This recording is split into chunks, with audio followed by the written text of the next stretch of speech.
दोस्तों, अगर आपको भी भारत और इंग्लैंड के बीच खेले जा रहे पहले टेस्ट के 5वें दिन का महामुकाबला पसंद आया हो तो हमारी इस वीडियो को दिल से एक लाइक जरूर कीजिएगा। आज के इस वीडियो का लाइक टारगेट सिर्फ और सिर्फ 700 लाइक्स है, तो लाइक करना तो बिल्कुल भी मत भूलिए। तो बिना किसी देरी के फटाफट इस एक्साइटिंग मुकाबले की हाइलाइट्स को स्टार्ट करते हैं। 5वें दिन इंग्लैंड के बल्लेबाजों ने शुरुआत में शानदार बल्लेबाजी करते हुए टीम इंडिया पर दबाव बनाकर रखा, लेकिन बाद में भारतीय गेंदबाजों ने भी जबरदस्त वापसी करते हुए इंग्लैंड को करारा जवाब दिया। जी हां दोस्तों, आपको बताते चलें कि चौथे दिन का खेल जब खत्म हुआ तो इंग्लैंड की टीम बिना कोई विकेट कमाए 21 रन बना चुके थे और अब जीत के लिए इंग्लैंड को 90 ओवर में 350 रनों की जरूरत थी। जैक क्राली और बेन डकेट मैदान पर डटे हुए थे। 5वें दिन का मुकाबला शुरू हुआ तो टीम इंडिया की तरफ से गेंदबाजी करने के लिए 7वें ओवर में गेंदबाजी करने के लिए आए जसप्रीत बुमराह। उनके सामने स्ट्राइक पर मौजूद थे बेन डकेट। जसप्रीत बुमराह शानदार गेंदबाजी का नजारा पेश कर रहे थे, लेकिन तीसरी गेंद पर बेन डकेट ने शानदार चौका लगाकर इंग्लैंड के स्कोर को तेजी से आगे बढ़ाया। 8वें ओवर में टीम इंडिया के कप्तान शुभमन गिल ने बॉलिंग करने के लिए मोहम्मद सिराज को भेज दिया। ओवर की पहली गेंद पर जैक क्राली ने दौड़कर 1 रन पूरा किया। अब स्ट्राइक पर आ चुके थे बेन डकेट, लेकिन मोहम्मद सिराज ने इतनी खतरनाक गेंदबाजी किया कि बेन डकेट के होश उड़ गए। डकेट को सिराज की खतरनाक गेंद बिल्कुल भी समझ में नहीं आ रही थी और एक एक रन बनाना उनके लिए काफी कठिन हो रहा था। खतरनाक गेंदबाजी करते हुए मोहम्मद सिराज ने उन्हें खूब परेशान किया और अपने इस ओवर में सिर्फ 2 रन ही बनने दिया। 9वें ओवर में टीम इंडिया के कप्तान शुभमन गिल ने जसप्रीत बुमराह के ऊपर भरोसा जताया और बॉलिंग अटैक पर उनको लगाया, जहां पर इंग्लैंड की तरफ से बल्लेबाजी कर रहे थे बेन डकेट। जसप्रीत बुमराह ने इस बार अपनी गेंदबाजी से उनका खूब चकमा दिया। बेन डकेट संभल कर बल्लेबाजी करते हुए अपना विकेट बचाने में लगे हुए थे। 9वें ओवर में जसप्रीत बुमराह ने एक भी रन नहीं खर्च किया, यानी कि यह ओवर मेडन रहा, लेकिन वह भी टीम इंडिया को सफलता नहीं दिला सके और निराशा मन से वापस लौट गए। बेन डकेट और जैक क्राली पूरी तरीके से मैदान पर सेट हो चुके थे और धीरे धीरे इंग्लैंड की टीम को आगे बढ़ा रहे थे। वहीं दूसरी तरफ टीम इंडिया को इस मुकाबले में बने रहने के लिए विकेट की तलाश थी। इंडियन टीम के कप्तान शुभमन गिल ने जसप्रीत बुमराह से लेकर मोहम्मद सिराज यहां तक कि रविंद्र जडेजा को भी आजमा लिया था, लेकिन कोई भी गेंदबाज अब तक एक भी विकेट नहीं निकाल पाया था। 10वें ओवर में शुभमन गिल ने गेंद को मोहम्मद सिराज के हाथों में थमाया। इस ओवर में जैक क्राली और बेन डकेट ने सिंगल और डबल की सहायता से 4 रन जोड़ लिए। 10 ओवर की समाप्ति के बाद इंग्लैंड का स्कोर 31 रनों तक पहुंच गया था। टीम इंडिया की तरफ से 11वां ओवर लेकर आए जसप्रीत बुमराह की शुरुआती 2 गेंदों पर जैक क्राली चकमा खा गए, लेकिन तीसरी गेंद को उन्होंने लेग साइड की दिशा में धकेल दिया। गेंद तेजी से बाउंड्री की तरफ बढ़ रही थी, जहां पर खड़े थे यशस्वी जायसवाल। शानदार फील्डिंग करते हुए यशस्वी ने चौका जरूर रोक दिया, लेकिन तब तक जैक क्राली दौड़कर 3 रन पूरे कर चुके थे। इसके बाद 11वें ओवर की अंतिम गेंद पर बेन डकेट ने सिंगल चुरा लिए। इस तरीके से बुमराह ने अपने इस ओवर में 4 रन खर्च कर दिए। 12वें ओवर में भी मोहम्मद सिराज ने शानदार गेंदबाजी किया और सिर्फ 1 रन ही बनने दिया। 13वें ओवर में टीम इंडिया के कप्तान शुभमन गिल ने गेंदबाजी करने के लिए एक बार फिर से जसप्रीत बुमराह को भेज दिया। इस बार बुमराह ने खतरनाक गेंदबाजी करते हुए बेन डकेट को दिन में ही तारे दिखा दिए, लेकिन बेन डकेट ने समझदारी के साथ काम लिया और संभल कर बल्लेबाजी करते हुए उन्होंने जसप्रीत बुमराह को कोई मौका नहीं दिया। टीम इंडिया की तरफ से 14वां ओवर लेकर आए तेज गेंदबाज मोहम्मद सिराज, लेकिन इस बार बेन डकेट ने उनकी जमकर धुनाई कर दी। पहली गेंद पर जैक क्राली ने सिंगल लेकर स्ट्राइक बेन डकेट को दे दिया और स्ट्राइक पर आते ही डकेट ने लॉन्ग ऑफ की दिशा में सनसनाता हुआ चौका लगाकर इंग्लैंड के स्कोर को रॉकेट की रफ्तार से आगे बढ़ाया। मोहम्मद सिराज ने अपने इस ओवर में 5 रन लुटा दिए। 15वें ओवर में टीम इंडिया के गेंदबाजी में बदलाव देखने को मिला और इस बार कप्तान शुभमन गिल ने विकेट की तलाश में गेंदबाजी करने के लिए प्रसिद्ध कृष्णा को बुला लिया, लेकिन बेन डकेट का बल्ला इस बार भी रुकने का नाम नहीं लिया और उन्होंने तो तूफान मचाकर रख दिया। शुरुआत में तो प्रसिद्ध अच्छे गेंदबाजी कर रहे थे, लेकिन तभी 5वीं गेंद को बेन डकेट ने लेग साइड की दिशा में खतरनाक चौका लगाकर प्रसिद्ध कृष्णा के होश उड़ा दिए। इस तरीके से प्रसिद्ध ने अपने पहले ही ओवर में 5 रन खर्च कर दिए। 15 ओवर की समाप्ति के बाद इंग्लैंड का स्कोर 46 रनों तक पहुंच गया था। बेन डकेट और जैक क्राली दोनों बल्लेबाज मजबूती के साथ मैदान पर अपना पैर जमा चुके थे और दोनों खिलाड़ियों के बीच में एक बड़ी साझेदारी पनपती हुई दिखाई दे रही थी। वही टीम इंडिया को विकेट की तलाश थी। 16वें ओवर में दोनों बल्लेबाजों को सिर्फ और सिर्फ सिंगल के साथ ही काम चलाना पड़ा। इसके बाद 17वें ओवर में टीम इंडिया के कप्तान शुभमन गिल ने प्रसिद्ध कृष्णा के ऊपर भरोसा जताया और विकेट के तलाश में गेंदबाजी करने के लिए उनको भेज दिया, लेकिन बेन डकेट ने उनके बखिया उधेड़ कर रख दी। ऊपर की दूसरी गेंद बल्ले से टच भी नहीं हुई, लेकिन टीम इंडिया के मिस फील्ड की वजह से बाउंड्री को पार करते हुए 4 रनों के लिए चली गई। इस तरीके से इंग्लैंड को 4 रन एक्स्ट्रा मिल गए। फिर ओवर की अंतिम गेंद को बेन डकेट ने चौकी में तब्दील कर दिया। प्रसिद्ध कृष्णा का यह ओवर टीम इंडिया के लिए काफी महंगा साबित हुआ। उन्होंने 17वें ओवर में 8 रन लुटा दिए। 18वें ओवर में भी टीम इंडिया की गेंदबाजी में बड़ा बदलाव देखने को मिला और इस बार टीम इंडिया के कप्तान शुभमन गिल ने रणनीति के साथ विकेट की तलाश में गेंदबाजी करने के लिए शार्दुल ठाकुर को भेज दिया, लेकिन ओवर की दूसरी गेंद पर बेन डकेट ने खतरनाक चौका जड़कर टीम इंडिया के सारी रणनीतियों पर पानी फेर दिया। तीसरी गेंद पर उन्होंने चीते की रफ्तार से दौड़कर 1 रन चुरा लिए। फिर ओवर की अंतिम गेंद पर जैक क्राली ने भी सिंगल लिया। इस तरीके से शार्दुल ठाकुर ने 18वें ओवर में 7 रन खर्च कर दिए। 18 ओवर की समाप्ति के बाद इंग्लैंड का स्कोर 63 रनों तक पहुंच गया था। इसी के साथ दोनों बल्लेबाजों के बीच 50 रनों से ज्यादा की साझेदारी पूरी हो चुकी थी। अभी तक के मुकाबले को देखकर यही लग रहा था कि मुकाबला इंग्लैंड के पक्ष में जा सकता है। 19वें ओवर में टीम इंडिया की तरफ से गेंदबाजी करने के लिए आए प्रसिद्ध कृष्णा उनके सामने स्ट्राइक पर मौजूद थे जैक क्राली। इस बार प्रसिद्ध कृष्णा अपने गेंदबाजी से उन्हें खूब परेशान कर रहे थे। शुरुआती 4 गेंदों पर जैक क्राली एक भी रन नहीं जोड़ सके, लेकिन 5वीं गेंद पर उन्होंने एकल लेकर स्ट्राइक बेन डकेट के हाथों में थमा दिया।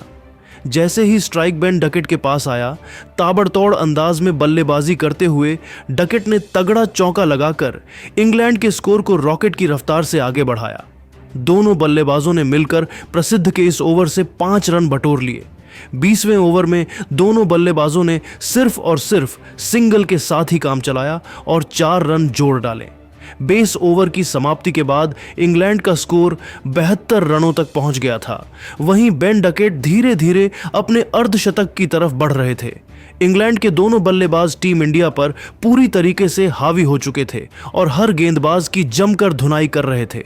टीम इंडिया को इस मुकाबले में बने रहने के लिए बस एक ही रास्ता था कि किसी न किसी तरीके से इन दोनों बल्लेबाजों के साझेदारी को तोड़ा जाए। 21वें ओवर में टीम इंडिया के कप्तान शुभमन गिल ने नई रणनीति बनाई और बॉलिंग करने के लिए एक बार फिर से प्रसिद्ध कृष्णा को भेज दिया, लेकिन ओवर की पहली ही गेंद पर बेन डकेट ने रिवर्स स्वीप करके चौका लगा दिया और इंग्लैंड के स्कोर को तेजी से आगे बढ़ाया। इसके बाद भी बेन डकेट का बल्ला रुकने का नाम नहीं लिया और 5वीं गेंद पर एक और चौका लगाकर प्रसिद्ध कृष्णा को खून के आंसू रोने के लिए मजबूर कर दिया। फिर ओवर के अंतिम गेंद पर तेजी से दौड़कर सिंगल चुरा लिया।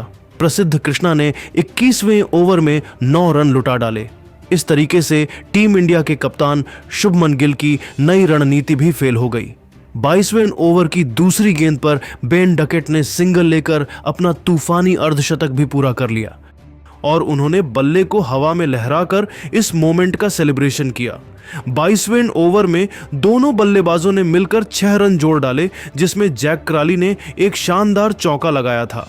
23वें ओवर में जैक क्राली और बेन डकेट ने समझदारी के साथ बल्लेबाजी करते हुए सिंगल और डबल के साथ काम चलाया और 5 रन जोड़ डाले। 23 ओवर की समाप्ति के बाद इंग्लैंड का स्कोर था बिना किसी विकेट के नुकसान पर 92 रन। 24वें ओवर में टीम इंडिया के कप्तान शुभमन गिल ने फील्डिंग में बदलाव किया और बॉलिंग अटैक पर स्पिन के जादूगर रविंद्र जडेजा को लगाया। जडेजा शानदार गेंदबाजी का नजारा पेश कर रहे थे, लेकिन बेन डकेट और जैक क्राली ने टीम इंडिया को एक भी मौका नहीं दिया। इस तरीके से रविंद्र जडेजा 24वें ओवर में 4 अगर करके वापस लौट गए। 25वें ओवर में जैक क्राली और बेन डकेट दोनों बल्लेबाजों ने अपने बैटिंग करने का अंदाज बदला, जहां पर टीम इंडिया की तरफ से गेंदबाजी करने के लिए आए प्रसिद्ध कृष्णा।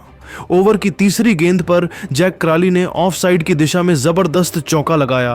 फिर 5वीं गेंद पर चीते की रफ्तार से दौड़कर 2 रन बटोर लिए। ओवर की अंतिम गेंद को उन्होंने बाउंड्री की तरफ धकेल दिया, लेकिन सिराज ने शानदार फील्डिंग करते हुए गेंद को बाउंड्री के पर जाने से रोक दिया और अपनी टीम के लिए 2 महत्वपूर्ण रन बचा लिए। 25वें ओवर में प्रसिद्ध कृष्ण ने 10 रन खर्च कर डाले, जहां एक छोर से बेन डकेट चौकों की बारिश करते हुए इंग्लैंड के स्कोर को तेजी से आगे बढ़ा रहे थे, वहीं दूसरी तरफ जैक क्राली भी कंधे से कंधा मिलाकर उनका भरपूर साथ दे रहे थे। लेकिन टीम इंडिया लगातार विकेट की तलाश में थी। 26वें ओवर में जडेजा ने खतरनाक गेंदबाजी करते हुए सिर्फ 1 रन ही बनने दिया। इस तरीके से उन्होंने इंग्लैंड के तेजी से बढ़ते हुए स्कोर पर ब्रेक लगा दिया। 27वें ओवर में बुमराह ने भी अपनी खतरनाक गेंदबाजी से जैक क्राली को खूब चकमा दिया और सिर्फ 1 रन ही खर्च किया, लेकिन वह भी जैक क्राली और बेन डकेट की साझेदारी को नहीं तोड़ सके। वही जैक क्राली भी धीरे धीरे अपने अर्धशतक की तरफ बढ़ रहे थे। 28वें ओवर में दोनों बल्लेबाज एक भी बाउंड्री नहीं लगा सके। फिर 29वें ओवर में दोनों बल्लेबाजों ने मिलकर 7 रन जोड़ लिए। 30वें ओवर में सिराज ने भी कई हुई गेंदबाजी किया और सिर्फ 1 रन ही बनने दिया। 30 ओवर की समाप्ति के बाद इंग्लैंड का स्कोर था बिना किसी विकेट के नुकसान पर 117 रन। इसी के साथ लंच ब्रेक हो गया। लंच ब्रेक के बाद जब दूसरा सेशन शुरू हुआ तो टीम इंडिया के खिलाड़ियों ने रणनीति बना लिया कि हर हाल में शुरुआती 2-3 ओवर में ही जैक क्राली और बेन डकेट की साझेदारी को तोड़ना है। इसीलिए टीम इंडिया के कप्तान शुभमन गिल ने बॉलिंग अटैक पर जसप्रीत बुमराह को लगाया, लेकिन जैक क्राली और बेन डकेट ने टीम इंडिया की तैयारी को भांप लिया। दोनों बल्लेबाजों ने समझदारी के साथ बल्लेबाजी करते हुए टीम इंडिया को कोई भी मौका नहीं दिया। इस तरीके से भारतीय टीम की सारी रणनीति फेल हो गई और जसप्रीत बुमराह 31वें ओवर में 2 रन खर्च करके वापस लौट गए। 32वें ओवर में सिराज ने भी अपने गेंदबाजी से दोनों बल्लेबाजों को खूब परेशान किया और सिर्फ 1 रन ही खर्च किया। 33वें ओवर में भी टीम इंडिया के कप्तान शुभमन गिल ने जसप्रीत बुमराह के ऊपर भरोसा जताया और गेंदबाजी करने के लिए गेंद को उनके हाथों में थमा दिया। इस ओवर में बेन डकेट ने सिंगल और डबल की सहायता से अकेले 6 रन जोड़ डाले। अगले ओवर में सिराज भी दोनों बल्लेबाजों के सामने नहीं टिक सके और उन्होंने 3 रन खर्च कर दिया। वही जैक क्राली अब अपने अर्धशतक से सिर्फ 5 रन दूर थे। 35वें ओवर में जैक क्राली और बेन डकेट ने जसप्रीत बुमराह की धज्जियां उड़ाकर रख दिया। ओवर की पहली गेंद पर बेन डकेट ने खतरनाक चौका लगाया, फिर अगली गेंद पर सिंगल लेकर स्ट्राइक जैक क्राली को दे दिया। ताबड़तोड़ अंदाज में बल्लेबाजी करते हुए जैक क्राली ने भी चौथी गेंद पर तगड़ा चौका लगाकर इंग्लैंड के स्कोर को रॉकेट की रफ्तार से आगे बढ़ाया, लेकिन अभी भी वह अपने अर्धशतक से 1 रन दूर थे। जसप्रीत बुमराह ने 35वें ओवर में 9 रन खर्च कर दिए। 35 ओवर की समाप्ति के बाद इंग्लैंड का स्कोर बिना किसी विकेट के नुकसान पर 138 रनों तक पहुंच गया था। दोनों बल्लेबाज आज जबरदस्त फॉर्म में दिखाई दे रहे थे। खासकर बेन डकेट जिस तरीके से बल्लेबाजी कर रहे थे उसे देखकर तो लग रहा था कि मानो T20 क्रिकेट चल रहा हो। 36वें ओवर में टीम इंडिया के कप्तान शुभमन गिल ने बॉलिंग अटैक पर मोहम्मद सिराज को लगाया। ओवर की दूसरी गेंद पर जैक क्राली ने तेजी से दौड़कर 1 रन चुरा ली। इसी के साथ उन्होंने अपना अर्धशतक भी पूरा कर लिया। जैक क्राली का टेस्ट करियर में यह 17वां अर्धशतक था। अगली गेंद पर बेन डकेट ने चौका जड़ दिया। फिर चौथी और 5वीं गेंद पर दोनों बल्लेबाजों को सिंगल ही मिल सका, लेकिन ओवर की अंतिम गेंद पर बेन डकेट ने जबरदस्त चौका लगाकर इंग्लैंड के स्कोर को तेजी से आगे बढ़ाया। इसी के साथ इंग्लैंड के 150 रन भी पूरे हो गए। 37वें ओवर में दोनों बल्लेबाजों ने मिलकर 6 रन जोड़े, जिसमें जैक क्राली का 1 चौका भी शामिल था। 38वें ओवर में टीम इंडिया के कप्तान शुभमन गिल ने गेंदबाजी करने के लिए रविंद्र जडेजा को भेज दिया, लेकिन बेन डकेट ने खतरनाक बल्लेबाजी करते हुए इस ओवर में 2 चौके लगाए। अब बेन डकेट अपने शतक के बेहद करीब पहुंच गए थे। 39वें ओवर में टीम इंडिया की तरफ से विकेट 58वें ओवर में टीम इंडिया की तरफ से विकेट की तलाश में गेंदबाजी करने के लिए आए मोहम्मद सिराज ने खतरनाक गेंदबाजी करते हुए बेन डकेट के होश उड़ा दिए। ओवर की 5वीं गेंद बेन डकेट के बल्ले से लगकर हवा में गई, जहां पर यशस्वी जायसवाल खड़े थे, लेकिन जायसवाल ने कैच ड्रॉप कर दिया। जब यशस्वी जायसवाल के हाथ से कैच छूटा तो मोहम्मद सिराज बहुत ही ज्यादा गुस्सा हो गए और वह यशस्वी जायसवाल पर भड़कते हुए नजर आए। इस तरीके से यशस्वी जायसवाल की एक गलती की वजह से टीम इंडिया ने विकेट लेने का एक मौका गंवा दिया। 40वें ओवर की चौथी गेंद पर बेन डकेट ने सनसनाता हुआ चौका लगाकर अपना तूफानी शतक पूरा कर लिया। बेन डकेट का यह शतक 123 गेंदों में 14 चौकों की सहायता से आया। टेस्ट करियर में उनका यह 6ठा शतक था। अगले ओवर में टीम इंडिया की तरफ से गेंदबाजी करने आए मोहम्मद सिराज शानदार गेंदबाजी का नजारा पेश कर रहे थे। तभी तेज बारिश शुरू हो गया और मैच थोड़ी देर के लिए रुक गया। दोबारा जब मैच शुरू हुआ तो 43वें ओवर में टीम इंडिया के कप्तान शुभमन गिल ने रणनीति बनाई और विकेट की तलाश में गेंदबाजी करने के लिए प्रसिद्ध कृष्णा को भेज दिया। लेकिन ओवर की पहली ही गेंद पर जैक क्राली ने खतरनाक चौका जड़कर भारतीय टीम की सारी रणनीतियों पर पानी फिर दिया। इसके बावजूद भी प्रसिद्ध ने हिम्मत नहीं हारा और जबरदस्त पलटवार करते हुए दूसरी ही गेंद पर जैक क्राली को केएल राहुल के हाथों कैच पकड़वाकर पवेलियन का रास्ता दिखा दिया। इस तरीके से प्रसिद्ध ने बेन डकेट और जैक क्राली के इस साझेदारी को तोड़ दिया।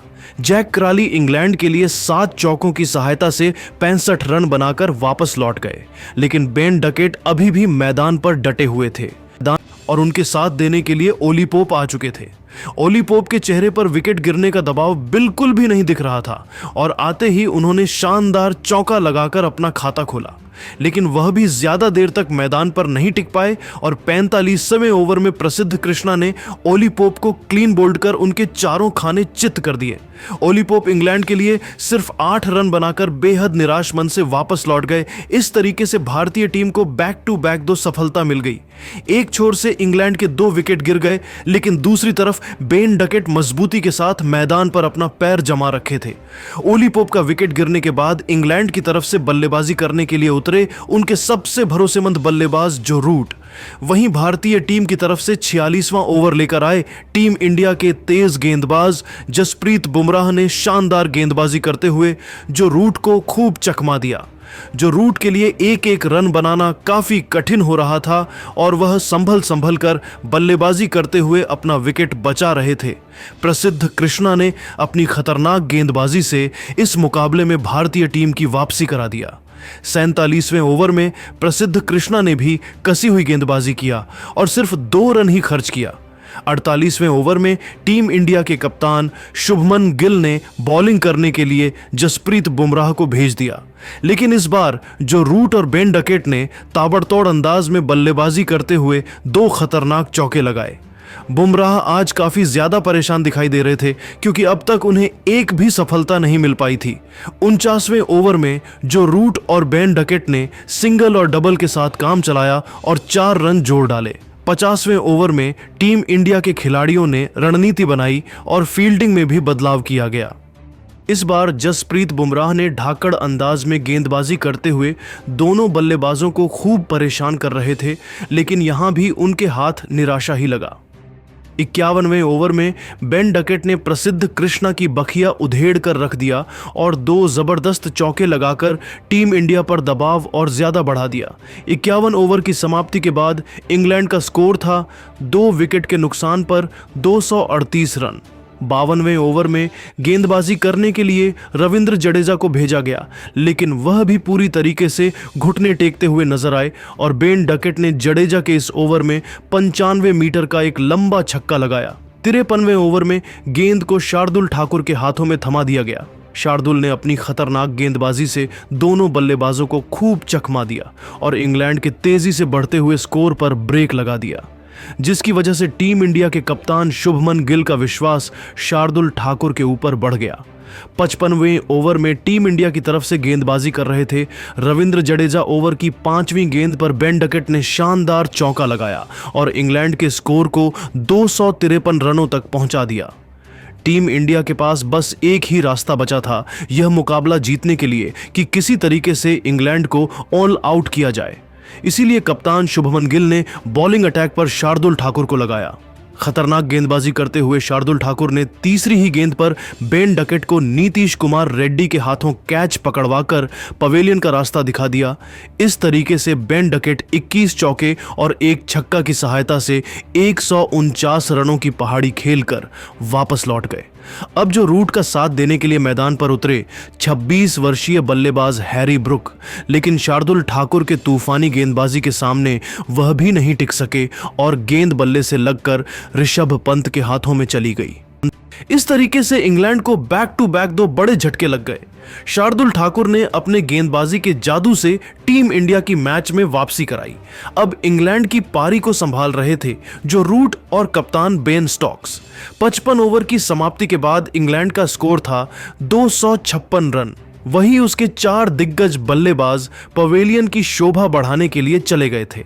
56वें ओवर में टीम इंडिया की तरफ से गेंदबाजी करने के लिए आए रविंद्र जडेजा। दोनों बल्लेबाजों के चेहरे पर विकेट गिरने का दबाव साफ लग रहा था और इस ओवर में दोनों बल्लेबाज एक भी बाउंड्री नहीं लगा पाए। 57वें ओवर में भी टीम इंडिया की तरफ से गेंदबाजी करने के लिए शार्दुल ठाकुर को भेजा गया, लेकिन इस बार शार्दुल कुछ खास नहीं कर पाए और दूसरी गेंद पर बेन स्टोक्स ने चौका जड़ दिया। टीम इंडिया की तरफ से 58वां ओवर लेकर आए रविंद्र जडेजा अपने स्पिन के जादू में जो रूट को फंसाने की फिराक में थे, लेकिन रूट ने भारतीय टीम को एक भी मौका नहीं दिया। 58 ओवर की समाप्ति के बाद इंग्लैंड का स्कोर 4 विकेट के नुकसान पर 266 रन बन चुका था। अभी तक यह कहना मुश्किल था कि आखिर भारतीय इंग्लैंड में से कौन सी टीम इस टेस्ट मैच को जीतेगी। हर किसी की निगाहें टिकी हुई थीं कि क्या भारतीय टीम वापसी करके इंग्लैंड को हरा पाएगी या फिर इंग्लैंड पहला टेस्ट को जीतकर जलवा बरकरार रख पाएगी। मुकाबला आगे बढ़ता गया और टी ब्रेक तक इंग्लैंड का स्कोर 4 विकेट के नुकसान पर 259 रनों तक पहुंच गया। लेकिन दोस्तों, अब आपको क्या लगता है, क्या भारतीय टीम लंच ब्रेक के बाद वापसी कर पाएगी या फिर नहीं? आप खुद नीचे कमेंट करके बताइए और ऐसी ही नई वीडियो के लिए हमारे चैनल को जरूर सब्सक्राइब करिए। धन्यवाद।